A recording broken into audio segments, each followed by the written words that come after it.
Part 3. Thursday the 6th of November 1969. Chapter 61. The trees around the copse shifted uneasily, their tangled branches pulling against each other in the cold wind. Night blanketed the town in an unreproachful blackness, spilling into every corner, blurring every line. The mayor woke suddenly, disturbed by a forgotten nightmare. He rose and snuck secretively out of his bedroom, leaving his wife snoring quietly. He wandered aimlessly, not really paying any mind to his destination, but soon found himself stood at the back door looking out at the abyss of the night. He could just make out the shapes of the trees that stalked the bottom of his extensive gardens, and he wondered if they had permeated his dreams and drawn him down here to be stared at. He peered into the night. It was black beyond dark, as though even the night itself was afraid to come out. Despite the warmth inside his house, he shivered at the bitter cold beyond the glass. He stood and watched, perplexed by the trees. Something about them was different. Barely visible, he could just make out their branches dancing as the wind passed through. Shapes flitted amongst them, jumping from branch to branch, from tree to tree. The thin twigs at the tops of the branches moved, as if slowed down, as if they could control time. He unconsciously pulled his boots and coat on, and took a few steps outside into the cold. The wind was strong, but all was silent save for the wind hurtling through the trees, whistling through the branches. Tormented by the wind, the trees swung and swayed, whispering, almost talking. He leant his ear towards them, trying to catch a word, a syllable, but it was all just out of earshot. Nothing seemed to make any sense. He crept closer, trying to hear, always missing a word behind the snap of a branch or a gust of wind. Before he knew it, he had made his way through the long, thick grass to the back of the grounds, and was close enough to see into the trees. He peered fearfully into them, and wondered if perhaps it wasn't the trees making the noise, but someone in between them. He crept forward, hideous shapes in between the shadows of the swaying trunks, morphing and moving, like figures between the ancient bark. He crept in, slowly penetrating deeper. A memory stirred from the darkest recesses of his childhood, a vague memory reduced to raw emotion by time. He tried to recall what it meant, but the noise of the copse soon distracted his line of thought. The voices evaded him, but with every careful step he kept following, slowly being enveloped by the dark, entwined by the branches, and absorbed by the copse. Chapter 62. Drew arrived at the Green Man just before 9, announcing his arrival with 3 heavy knocks on the large front door. Mavis bustled out of the kitchen, wiping her hands on her apron, and let him in from the cold. "Morning, Drew," she smiled in welcome as he entered the warmth of the pub. As soon as the door was closed behind him, she hurried back to the kitchen without another word. Drew smiled at her new familiarity with him. Walking into the bar was an eerie experience. The lack of people at this time of day changed the atmosphere of the space, as if they were part of the decor, and the room was incomplete without them. He removed his hat and coat, and glancing around noticed the inspector's coat, hat, and suitcase carefully arranged on a chair at what was becoming his regular table. A fresh pot of tea sat on it, with 2 empty mugs and a copy of the Telegraph. He sat and poured himself a cup and began to scan the front page for anything of interest, when he suddenly heard the inspector's voice. Looking up, he noticed him on the telephone, deep in conversation. Mavis chose this point to peer through the kitchen door with 2 plates loaded with fried food. "Inspector's ordered breakfast for you. Hope you're hungry." She placed the plates down in a flurry. "Lovely, thanks," he replied. She smiled happily and returned to her kitchen. Drew poured some brown sauce onto the edge of his plate and began to eat. He was chewing his first mouthful of egg and sausage when the inspector appeared. "Drew!" he exclaimed happily. He beamed with delight at seeing him. "Morning, Inspector. You seem in good spirits. Did you have a good night's rest?" Drew asked him through a mouthful. "Eventually, yes," the inspector replied, eyeing the food and sitting down to tuck in. "Eventually?" Drew inquired, popping another forkful into his mouth. "I went for a late-night walk and I got a little distracted whilst I was out. I bumped into the elusive Sergeant Banks," he informed him as he cut up the bacon. "Banks?" Drew almost yelled. "Where is he?" In the excitement he struggled to keep his food in his mouth. "I'm afraid I lost him again, though I did get these from him before he vanished." He removed Banks's keys from his briefcase and placed them on the table triumphantly. "With these we may be able to reveal some of Banks's secrets." "His keys?" Drew thought for a moment. "The locked garage?" "The locked garage," the inspector confirmed. "I'm hoping one of these will open the lock and let us in for a look around." "What of Banks?" Drew asked. "Are we still looking?" "The search for Banks has now officially become a missing persons investigation, as has the case of the missing mayor." "The mayor? When did he disappear?" Drew asked. "His wife reported him missing this morning. He vanished sometime in the middle of the night last night," he replied. Drew stopped eating to think. "Do you think the disappearances are related?" he asked. "Yes," the inspector replied, stifling a proud smile at Drew's intuition. "We'll need to visit both of their wives this morning." He continued eating. "Of course," Drew replied. "Do you think Banks has the mare?" he asked. I don't think so. There is a chance they are together. It would appear our investigations over the last few days are starting to pay off. Drew wondered how 2 missing men was progress, but didn't ask. I have contacted Sergeant Gates at Nettlewood and informed him of both the missing men. He is organising a manhunt. He is sending a few men over to meet us at the Firestone at 9:30, so we had best eat up. Your colleagues Constables Matthews and Johnston will be there to assist us. What are they like? They're all right, actually. Wouldn't say they were the hardest working pair of policemen you're likely to meet, but they're not as bad as Tom Blanchard, the desk constable, Drew told him. Good. How did it go at your mother's last night? The men talked in turns while the other ate, so Drew finished his mouthful quickly as the inspector grazed on the feast in front of him. Good. I didn't find much, but I did find this letter to my father. It seems he attempted to raise the alarm on Banks. Drew removed the letter from his pocket and placed it on the table for the inspector, who read the small writing carefully from the frayed yellow paper. KB? The inspector asked when he'd finished.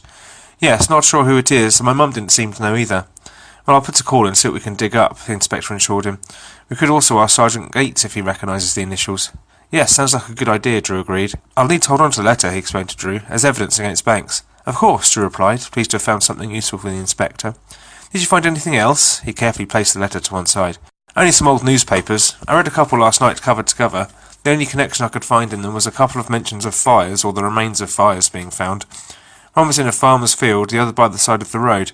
He brought one of the newspapers out and showed him. The article was squeezed, amongst others, on WI knitting circles and local scouting achievements. It read, Gypsies blamed for spoiled crops. The remains of a campfire were discovered by Reginald Banks in the fields to the north of his cottage on Saturday night.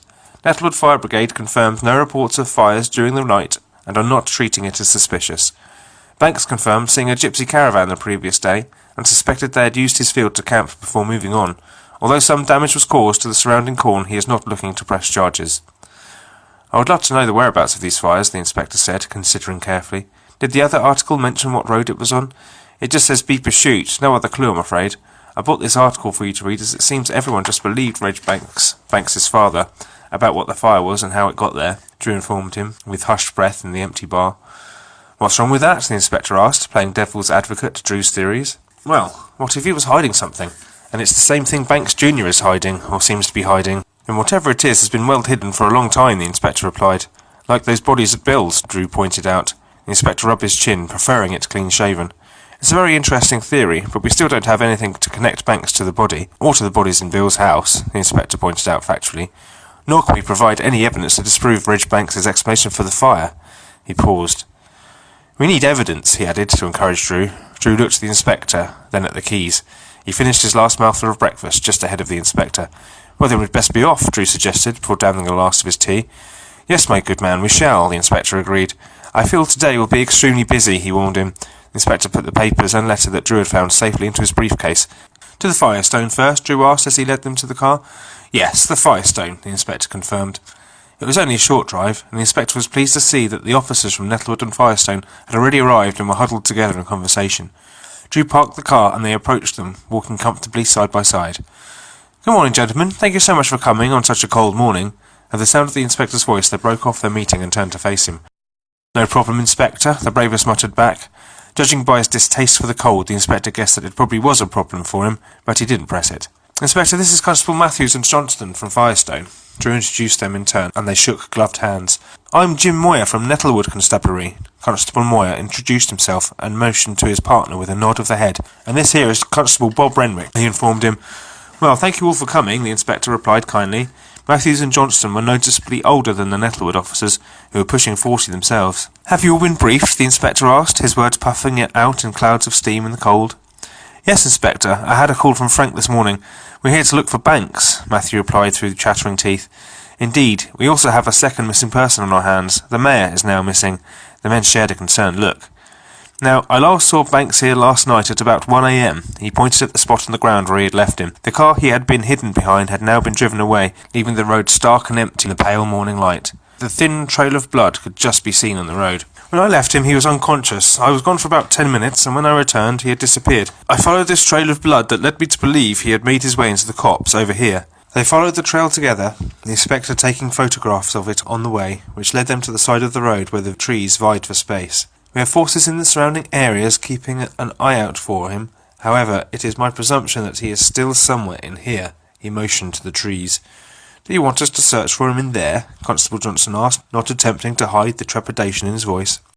Not exactly. I have a little experience of trying to walk through the copse, and it is not easy.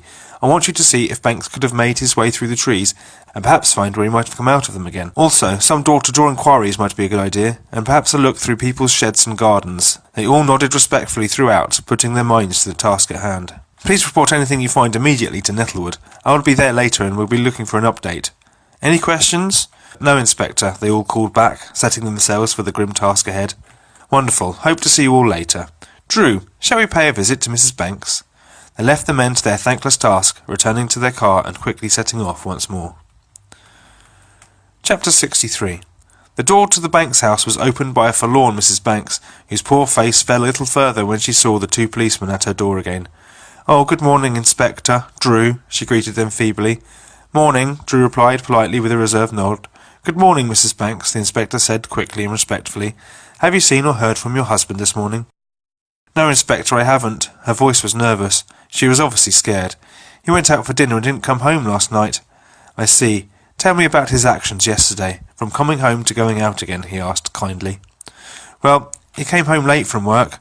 I had already made dinner and had started eating mine. He came in and took his out of the oven, and we ate mainly in silence. She sniffed back a tear. I asked the usual questions, how his day had been, that sort of thing. He said it had been fine, nothing out of the ordinary.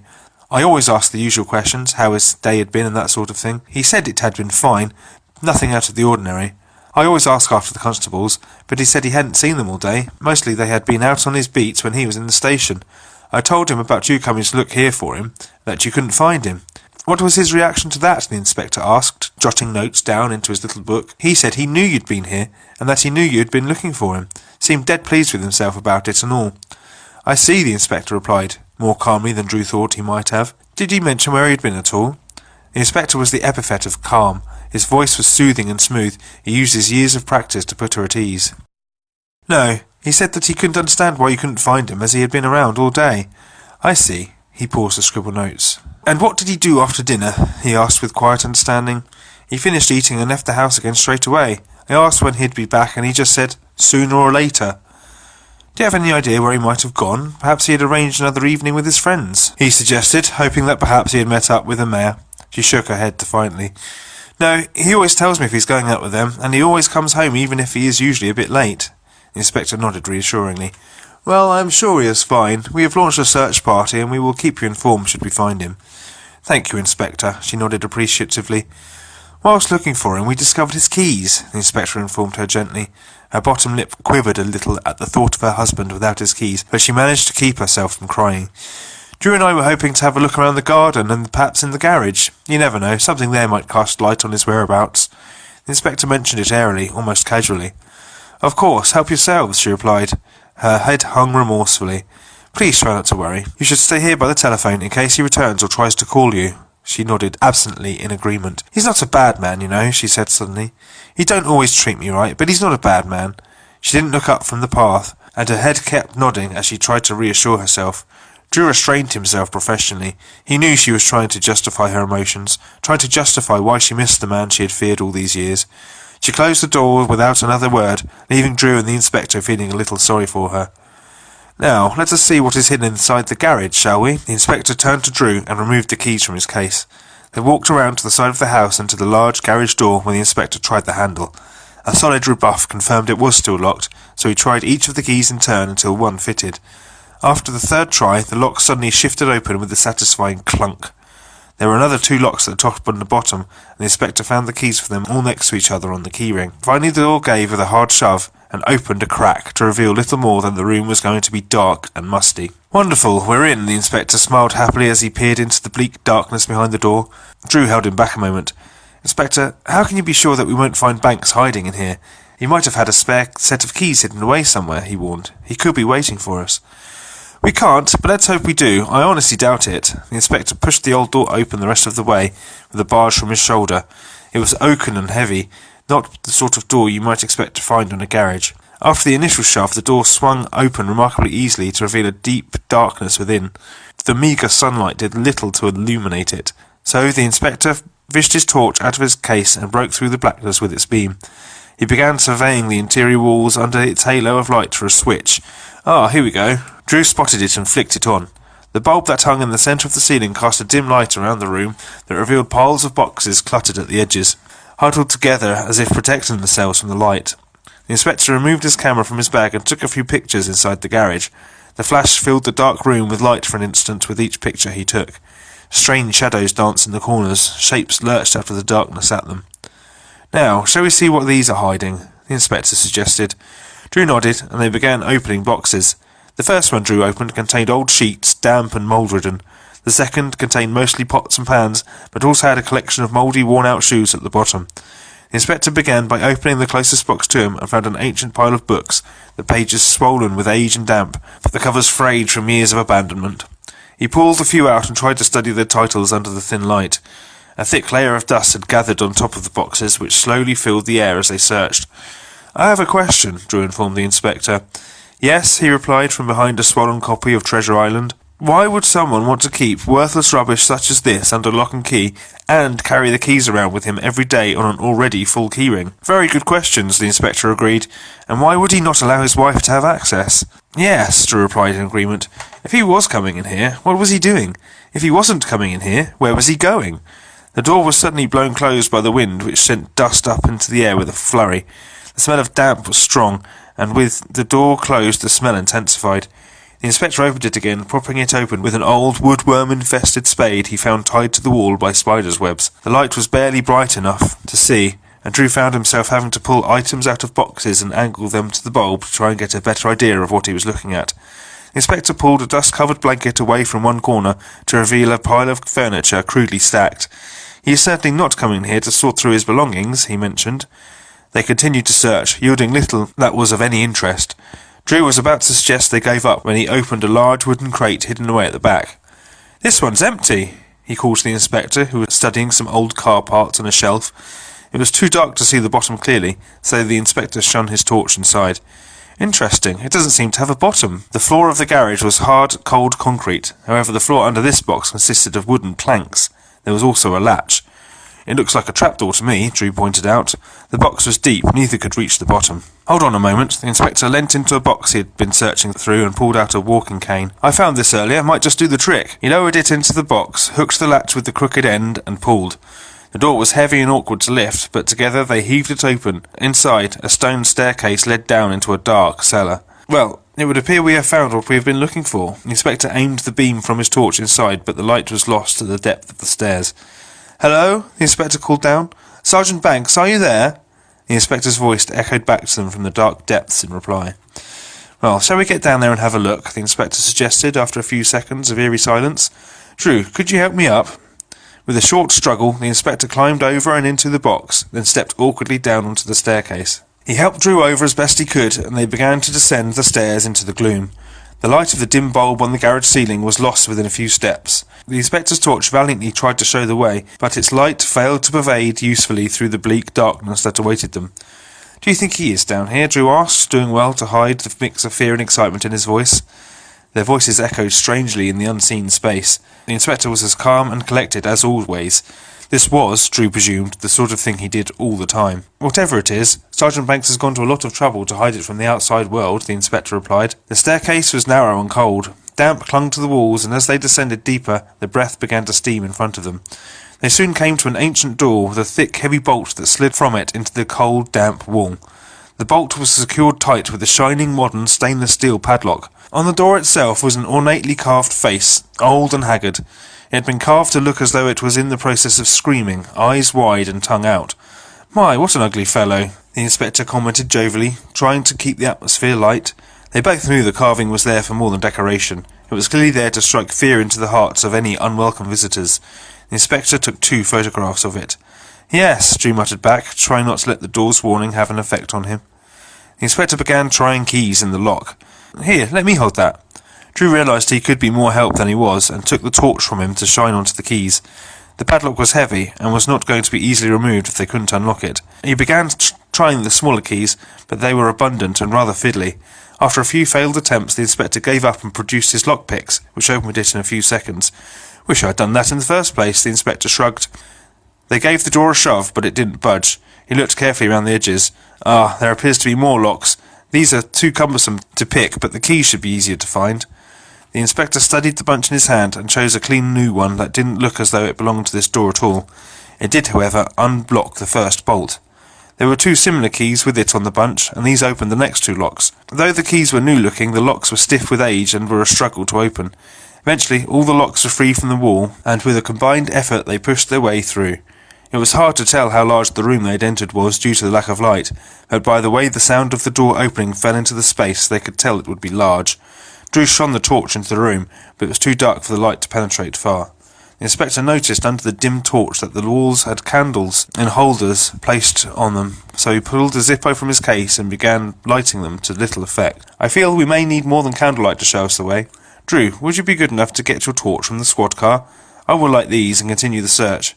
Drew nodded, grateful to be getting back to the light for a few moments.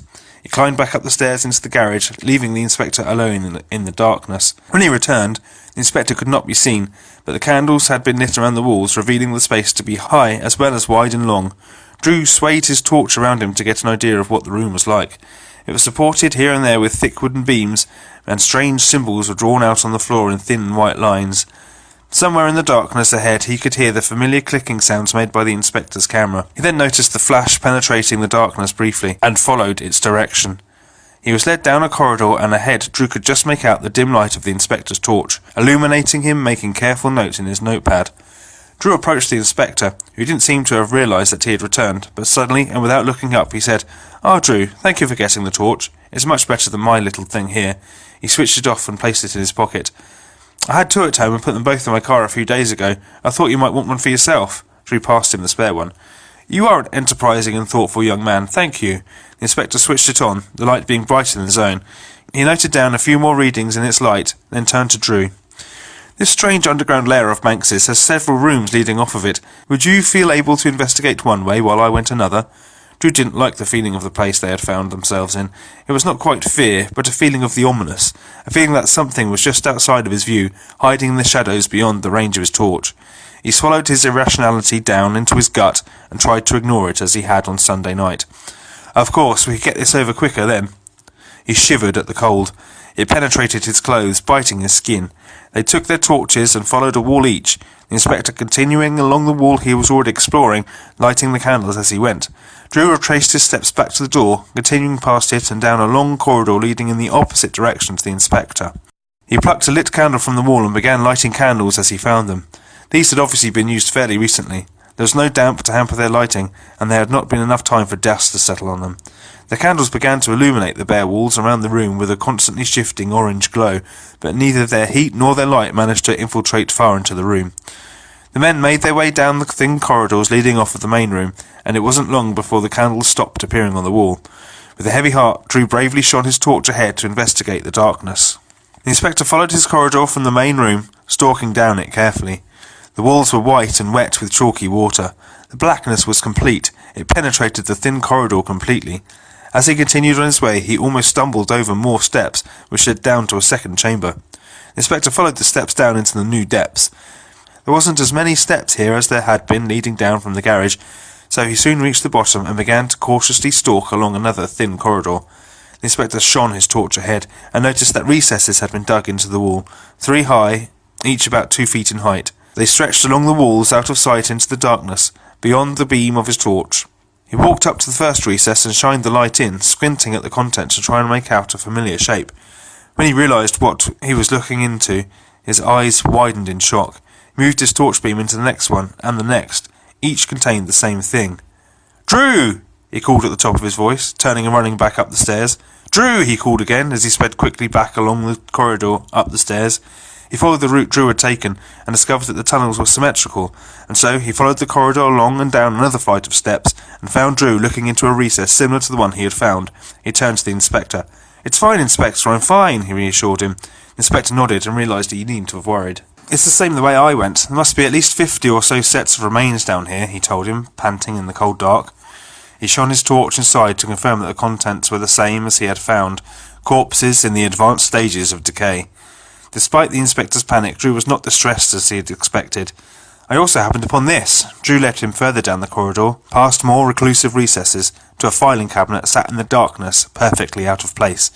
The inspector immediately whipped a drawer open. "Unlocked, of course," he commented to himself. These looked like the reports missing from the station, or at least some of them. He read from one for a moment, and Drew watched intensely, waiting for the inspector's analysis. "Yes, this one's about another strange fire, like the ones we saw in the paper." The inspector thought for a moment. "We'll have to get this out as well." He eyed the heavy-looking metal cabinet. "Well, is this enough evidence, do you think?" Drew asked. "Indeed. Our need to track down Sergeant Banks becomes more pressing," the inspector replied. "Well, these poor souls aren't going anywhere for now. Let's lock up and get over to see the mayor's wife, Mrs. Cardwell," the inspector suggested. "We'll come back with Andy and Jim to collect these remains later." "You won't hear any arguments from me," Drew reassured him, eager to escape the dark. They headed back up to the surface, leaving the bones behind. Chapter 64. For the second time that morning, a distraught wife opened her door to find the inspector and Drew at her doorstep. Mrs. Cardwell's face fell at the sight of the two policemen at the door, as it defined the seriousness of her husband's disappearance.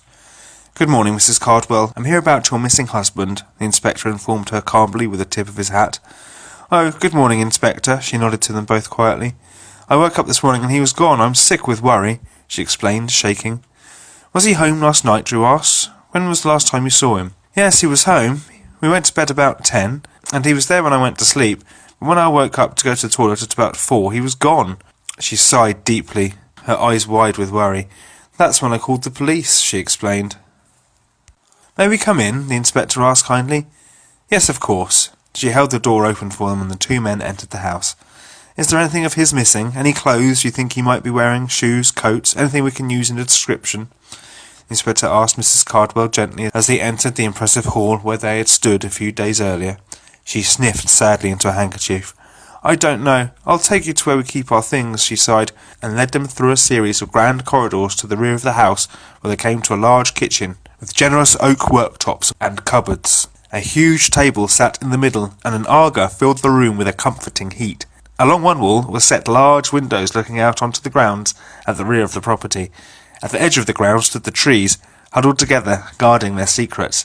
She led them to the back door where a row of pegs held a collection of coats. Under this, a selection of footwear sat paired neatly in a row. A conspicuous gap indicated immediately that one pair was missing. "His Wellingtons are gone," she suddenly gasped. "And his coat?" She looked out of the windows into the gardens with watering eyes. "What colour are they? What brand? What style?" the inspector asked. "He's got a blue wax jacket down to his knees, and the boots are green Wellingtons, just ordinary green Wellingtons," she told them, wishing there was more of a description to give. The inspector noted this down in his notebook. "Would you mind if we were to cast our eyes around the garden?" he asked, gesturing through the window to the blustered grounds. "Perhaps we might find some trace, some clue as to which direction he may have headed in." She nodded at them and tried to unlock the back door. "Oh," she exclaimed suddenly, "it's already unlocked. He must have gone out this way." She looked out at the garden, feeling lost. "Well, Drew and I will have a careful look round to see if there's any trace. Please wait here, we won't be long." The two men left the fretful Mrs. Cardwell at the door and walked out into the cold of the garden, the inspector's eyes looking carefully round for any sign of recent movement across the overgrown tufts of grass. He didn't have to look for long. "Drew, look!" He pointed the footprints out to him. The grass was long, and the Major's feet had trampled it down as he traipsed through. "Well spotted, Inspector. Which way do you think he went?" Drew asked, casting his eye around their feet for more tracks. "Let's find out, shall we?" The inspector had his suspicions as to where they would lead them, and began to carefully track them across the boggy lawn. They headed, as the inspector had thought, in an almost straight line towards the trees. When the two men reached the edge of the trunks, they looked forlornly into the tangled mess of wood. "So from what I can tell," Drew sighed, "we have two missing persons, both disappearing during the night. Both were present here on Sunday night, and the last known whereabouts of both men was in the copse." "Yes, that would appear to be the situation," the inspector agreed. "There isn't time for us to search in there for him now. Let us get back inside and lie to the worried Mrs. Cardwell," the inspector suggested. They returned back to the house where she had been watching their every move through the window. "No trace of him, I'm afraid," the inspector informed her. "I will send a man down from Nettlewood to take your statement in due course. For now, stay in and stay by the phone in case he tries to call." "Yes, Inspector," she agreed sadly. "Can I offer you some tea?" she asked. "Usually I would jump at the chance," the inspector replied. "Unfortunately, I have a prior appointment. We will, of course, keep you informed of any developments, and should you think of any further details or hear anything from him, please telephone Nettlewood Station immediately." "Of course," she agreed, and walked them back to the front door. She stood on the threshold and watched as they drove away. "You have a prior appointment?" Drew asked as he came to the road. "Where are we off to?" There comes a time when matters are too much for one man to tackle alone, young Drew, even with your invaluable help. I've requested some backup. I'm to meet them at Nettlewood Station at 10:30. If we go now, we might have time for a cup of tea with Sergeant Gates before they arrive. The inspector was as vague as ever, but Drew was learning that the details of the inspector's means became clear in time. The two men left the mayor's house and his distressed wife behind them and set off for Nettlewood Station.